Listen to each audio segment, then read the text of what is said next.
and welcome back to another video. I said after the 12 days of holiday baking here on our YouTube channel, and also after my marathon baking weekend, that it was going to be a very long time before I got back in the kitchen for baking. It's not even February. So clearly I'm excited, and I am really excited about this recipe. This is something that you are going to love, so stay tuned. I need only you in this crazy world.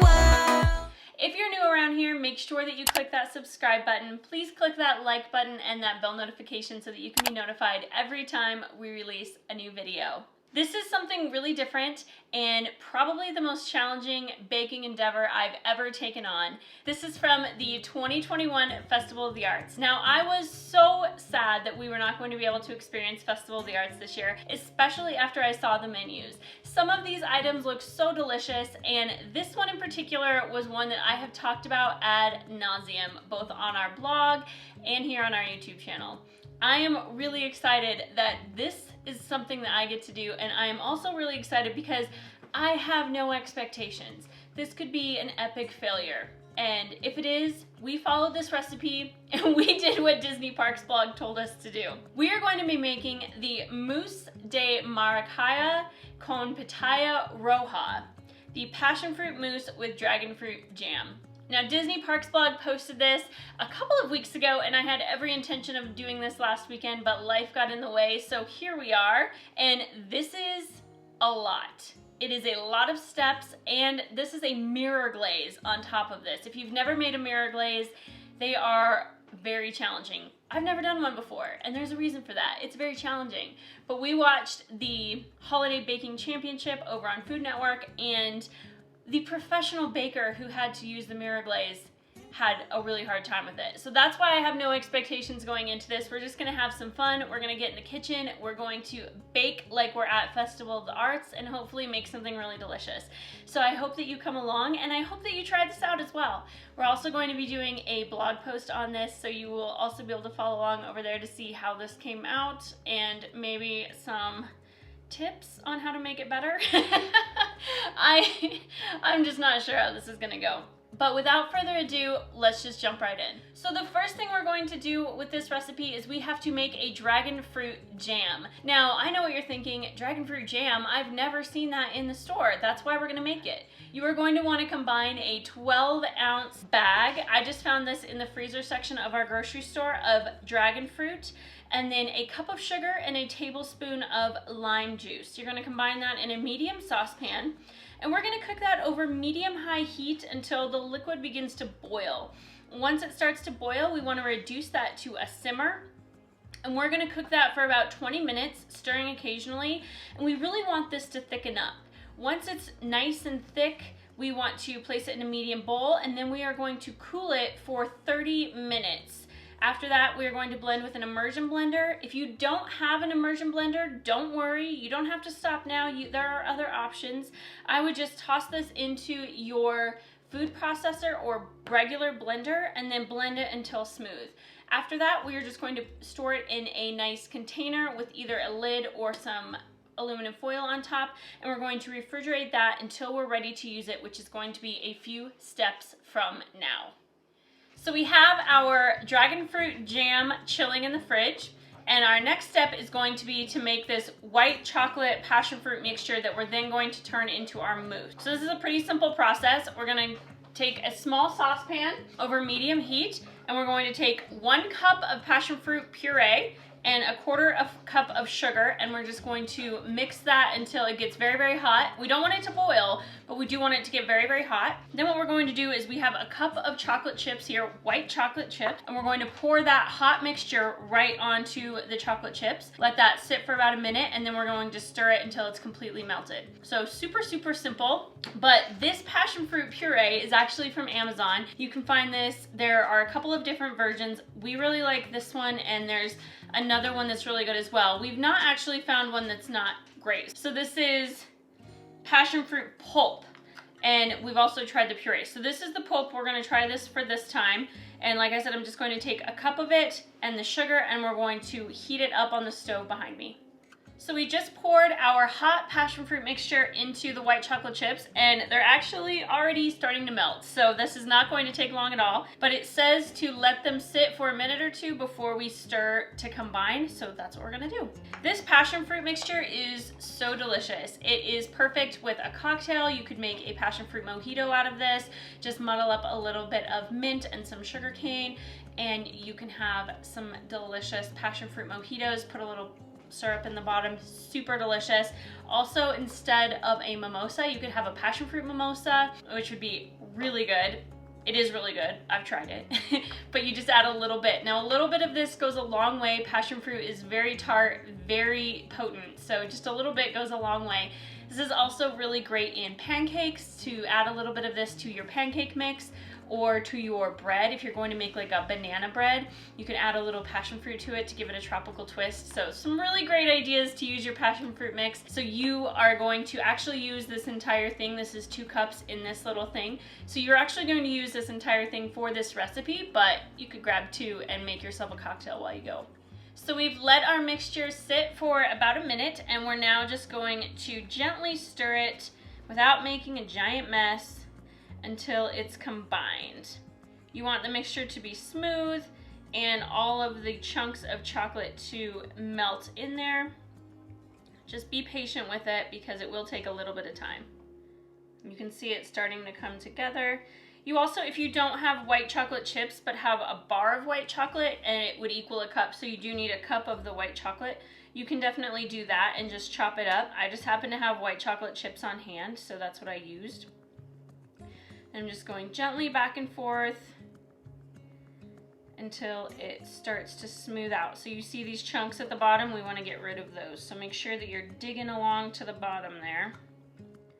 So once you have the mixture completely combined and smooth, what we're going to do is we're going to cover it with some aluminum foil, or if your Tupperware has a lid, do that.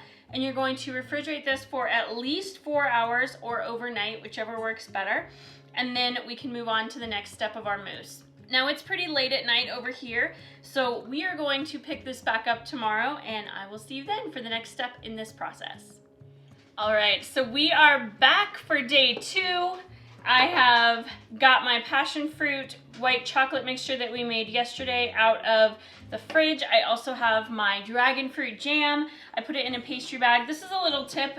Use a large glass and it'll help make your pastry bag fill easier. So what we're going to do is I had a 1.5 cups of heavy whipping cream in my mixer with the whisk attachment, and I beat that on high for about 4 minutes or until stiff peaks formed. And then I took my passion fruit white chocolate mixture that we made yesterday that has been chilled overnight, and I gently folded that into our whipped cream. Then I filled a pastry bag with a wide tip on it, and I am filling my molds. Now these molds I found on Amazon. These are little rectangular molds that I found on Amazon. We'll link those below. And then I also have these that I'm going to use with some of the excess for the filling. Now these are, I also got these on Amazon. We'll link them below. I got these for hot cocoa bombs that I made over the holidays. I am excited to try it with this as well. So what you want to do is you want to just fill the molds halfway full with your cream. It's going to be your mousse, and it's going to enclose, envelope the jam. So then what I'm going to do is I'm just going to fill the round molds as well, about halfway full. And then we're going to dollop some jam on there. What I like to do when filling something like frosting or this mousse, for example, is I'm going to fold the bag back over the glass, over the lip of the glass, because that makes the opening wider and it's not going to close on you. So if you've ever tried to like fill a pastry bag or fill anything like that, and you'll notice that a lot of times it will close in on what you're trying to fill it with, this will help against that. So Disney's are a little bit bigger than this. These are a little bit smaller, but so this is gonna make a little bit more. So I'm gonna grab my other mold that I used for the hot cocoa bombs, and I'm going to fill that as well. So you can really use any silicone molds you like. What you just want to do is fill it half full with this mousse. So what I'm going to do now is I'm going to take my dragon fruit jam, which is set up, and I have it here in my piping bag. And I'm going to snip the end off of the bag. And then we're just going to draw a line of jam down the center of the mold. Now my jam's set up really, really thick, so you might have to use either your finger or a knife to kind of, or you can even use scissors to kind of cut the end of the line off if it's thick and kind of not wanting to separate. You can see, well, I don't know if you can see, but mine's doing that, so I'm just using my scissors because it's here. And filling a little line. Now we're gonna top this with the remainder of the mousse. This is really fun, and actually this is something, if you have children, obviously this is a more complicated recipe. Well, it's about to get more complicated, but this part would be something that the kids could help you with, and they could be involved in something that's going to turn out really fancy at the end, hopefully. That's the hope, is that this turns out really fancy at the end. So we've got that. I'm gonna put this back in the glass, and then we're just going to take the remainder of our mousse and cover it here to the top. Now you wanna make sure that it's completely covered and spread from end to end. So if that means you have to kind of work it with a knife or the back of a spoon, go ahead and do that. I'm gonna fill this again, fold it back up, shake it down, and then we're gonna go in and fill these. I think these are gonna look so cool. The one thing, I know I talked about this yesterday, but the one thing I am really worried about is that mirror glaze. I've never made one before. I know that they're hard, and I am really worried about that. But I am not going in with any expectations. I just wanna do the best I can. And I'm actually just gonna spoon this on top because I only have one left.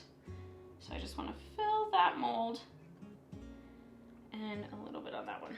And now what I'm gonna do on these round molds is it kind of made a little bit of a mess. So I'm going to go in and smooth that out. I'm also gonna take a little of the extra and top a couple of these rectangles that didn't quite get enough. Like I said, you wanna make sure all that dragon fruit is covered. All right, so I'm gonna clean these up, and then what we're gonna do is we're gonna throw these into the freezer for about 4 hours, and while these freeze, we're gonna make our sugar cookie dough, which is the base of this dessert.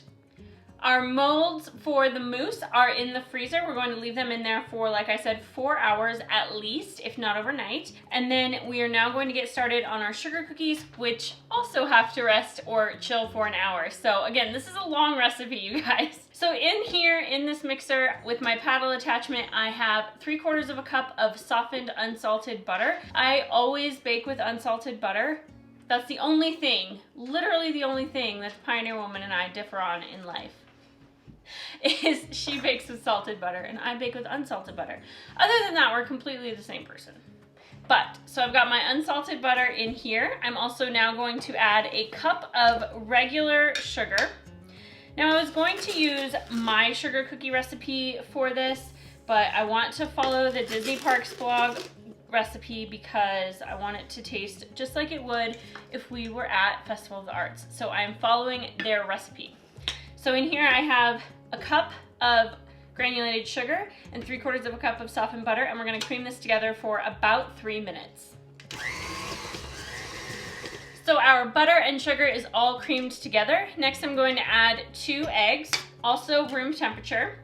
I always say this in any baking video that I do, but you never know if you watch all my videos. So if you aren't cooking or if you aren't baking with room temperature ingredients, that could be the cause of why a lot of things could go wrong with different baking. So for example, we live at high altitudes, so it's really important that I cook with room temperature ingredients unless otherwise specified. So if the recipe specifically calls for something cold, then I always do that, like cold water, for example, in pie crust, cold butter in my croissants. So anything like that, I definitely follow the recipe, but for the most part, if it doesn't specify, I always use room temperature ingredients. So I have my 2 eggs in here.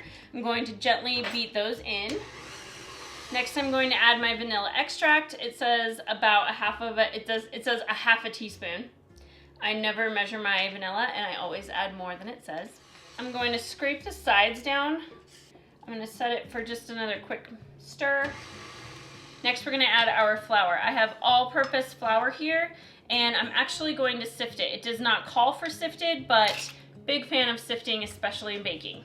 So I've got my sifter and a little bowl here. I'm going to add 2.5 cups of all-purpose flour.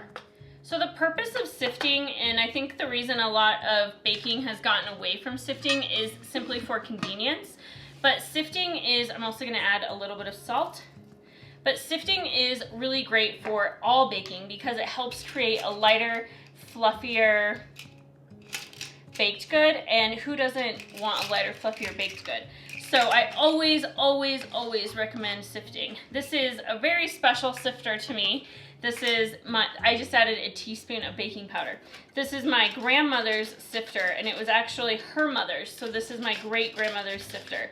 And baking is something that we did all the time, and it's a really great way for me to keep her memory and kind of bring her into the kitchen with me when I'm baking. So I have my baking powder, my salt, and my flour all sifted together, and I'm going to use my half-cup measure and just incorporate it slowly. I'm going to incorporate it about half of a cup at a time into our wet ingredients.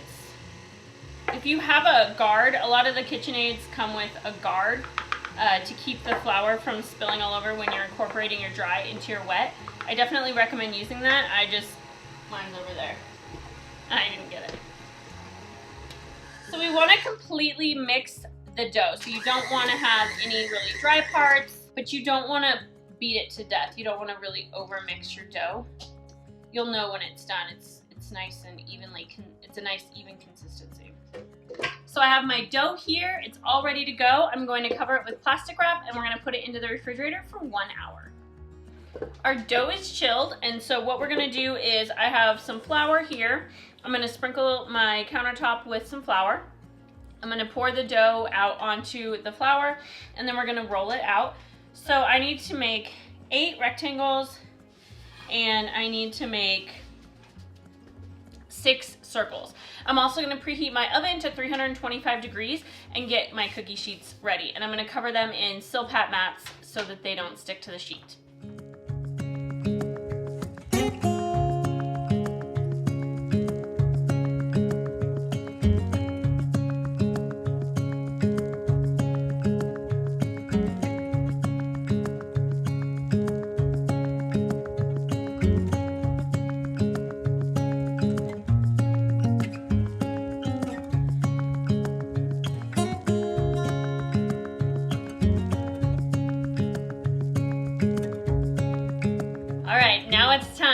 The time of reckoning. We are going to make the mirror glaze that goes on top. I have my directions printed off, and we're going to follow it exactly like Disney Parks blog told us to do, because as I've said now probably a dozen times, I have no idea what I'm doing. So the first thing is that we are using gelatin sheets. I've never worked with gelatin sheets before, but I found these on Amazon. We'll link them below. And as soon as I figure out how to get them out. So this comes in a packet of 20, and we need 15. So they just look like this. So they just look like cellophane, really. Textured cellophane. So we need 15, and I have 2 cups of water and then about 10 cubes of ice because it called for ice water. And what we're going to do is we're just going to submerge these into the water for 5 minutes. So I have a 1.5 cups of granulated sugar on my stovetop back here. I'm going to turn that on high, and then I'm going to add 1.25 cups of this frozen dragon fruit. And we're going to bring that to a rolling boil. So that should take probably about 5 minutes. So we have our very hot mixture. We've added our gelatin, our bloomed gelatin, and our sweetened condensed milk. And we're now going to add it over 4 cups of white chocolate chips. So once this sits for about a minute, we're going to stir it to combine, and then we're going to either grab our immersion blender or we're going to pop it into our food processor and blend it until it's smooth. Once it comes to 90 degrees Fahrenheit, we are going to take our molds out of the freezer. We're going to remove our cookies from our Silpat mats. We have our finished cookies here. And we're going to remove them from the mat. We're going to place the molds, the frozen molds, onto the Silpat mat, and then we are going to pour this mixture over the top. If your glaze is below 90 degrees Fahrenheit, you want to heat it up again until it does reach that temperature. If our glaze does go below that, we're going to pop it into a large saucepan with a candy thermometer and bring it back up to 90 degrees. I have all of the mousse out of the molds, but what I'm going to do, because these are actually pretty soft and I'm really concerned about putting a hot mixture on them while they're this soft, is I'm going to pop them back into the freezer while they're on the mat for about an hour, and then we'll pour the glaze over the top. So if you're pulling your molds out and you're noticing that they're pretty soft, I would definitely pop them back into the freezer before topping them with the glaze, because we can reheat the glaze.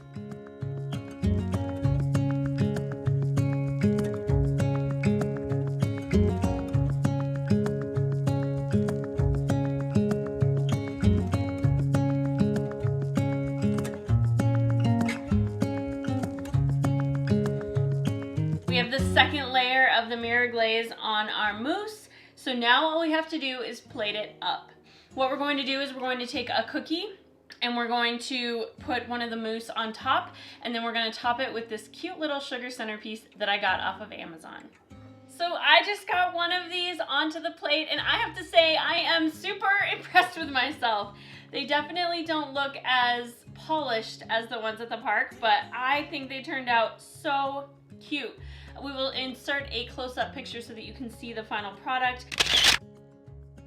I got these cute little sugar butterfly wings on Amazon because on top of the one at Festival of the Arts, there's this beautiful sugar mask, but I don't know how to make that. So I just bought these. I thought it would be a cute little topper to go on it. These are really, really beautiful. They're really colorful, and I can't wait to dig in. I hope that you guys have enjoyed this video. I really enjoyed making it. I'm really proud of myself because I did a mirror glaze and didn't completely mess it up. And I think these turned out really good. If you're not able to go to Festival of the Arts, or you just want to make this because it looks fun and it was fun, I definitely recommend doing so. We will do a full blog post following every step and kind of if we had to change anything in from what the instructions were from Disney Parks blog, and I hope that you try them out. Let us know what you think. Thank you guys so much for stopping by. I had a really great time hanging out with you for this video, and I can't wait to see you again soon. Thank you for stopping by, and for the love of the mouse, never forget that it all started with a mouse. We only need